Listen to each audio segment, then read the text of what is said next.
அடிக்கிற வெயிலுக்கு வீட்டிலேயே நம்ம ஹெல்த்தியாக செய்கிற மாதிரி ஒரு வாட்டர்மெலன் குல்ஃபி எப்படி செய்கிறதுன்னு பார்க்கலாம். ஒரு பேன் எடுத்துக்கிறேன். அதை ஹீட் பண்ணிவிட்டு 250 மில்லிலிட்டர் மில்க்கை வந்து ஆட் பண்ணிக்கிறேன். ஆட் பண்ணிவிட்டு நல்லா வந்து இது காயட்டும். நான் வந்து ஃபுல் ஃபேட் மில்க் தான் எடுத்திருக்கேன். நீங்களும் ஃபுல் ஃபேட் மில்க் கிடச்சிதுன்னா அதை யூஸ் பண்ணிக்கோங்க. தேவைப்பட்ட தண்ணி லைட்டாக ஆட் பண்ணிக்கோங்க. அதுக்கப்புறம் கண்டென்ஸ்டு மில்க் நான் வந்து ஒரு 7லேருந்து 8 ஸ்பூன் அளவுக்கு எடுத்துக்கிறேன். இந்த கப் அளவுக்கு எடுத்து இதில் ஆட் பண்ணிக்கிறேன். உங்களுக்கு எந்த அளவுக்கு இனிப்பு வேணுமோ அதுக்கேற்ற மாதிரி நீங்கள் கண்டென்ஸ்டு மில்க் நீங்கள் அதிகமாக கூட போட்டுக்கோங்க.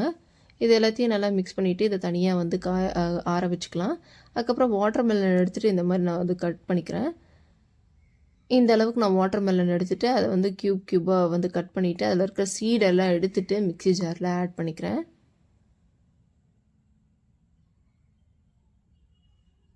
இது எல்லாத்தையும் மிக்ஸி ஜாரில் போட்டுட்டு இதை வந்து ஜூஸாக வந்து அரைச்சி எடுத்து வச்சுக்கலாம்.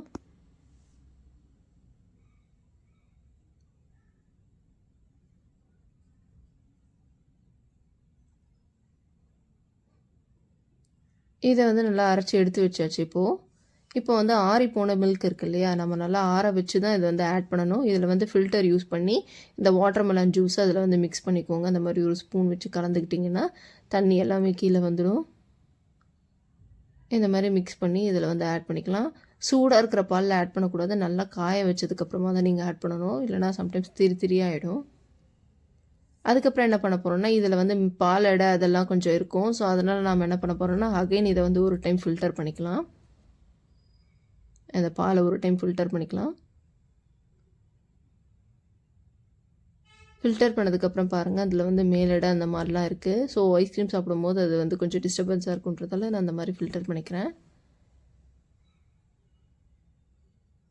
ஃபில்டர் பண்ணி இதை தனியாக எடுத்துகிட்டு ஐஸ்கிரீம் மோல்டு நான் ஆல்ரெடி வந்து ரெடி பண்ணி எடுத்து வச்சுருக்கேன். அதில் அந்த மாதிரி ஸ்டிக்லாம் வச்சு ஸோ அதில் வந்து நம்ம இது வந்து ஃபுல்லாக ஆட் பண்ணிக்கலாம். இந்த மாதிரி ஒரு டம்ளர் யூஸ் பண்ணி அதில் வந்து ஊற்றிக்கலாம். இல்லை ஒரு கரட்டை இருந்தால் கூட நீங்கள் இந்த மாதிரி ஊற்றிட்டு அதிலெல்லாம் ஃபில் பண்ணிக்கோங்க. ஃபுல் பண்ணிவிட்டு இது ஃப்ரிட்ஜில் வந்து ஒரு 5 to 6 ஹவர்ஸ் நல்லா ஃப்ரிட்ஜில் நம்ம வந்து ஃப்ரீசரில் வச்சுக்கலாம். வச்சுட்டிங்கன்னா நமக்கு சூப்பரான ஒரு வாட்டர்மெலன் குல்ஃபி வந்து ரெடி ஆகிடும். ட்ரை பண்ணி பார்த்துட்டு எப்படி இருந்ததுன்னு கமெண்ட் பண்ணுங்கள். தேங்க்யூ ஃபார் வாட்சிங்.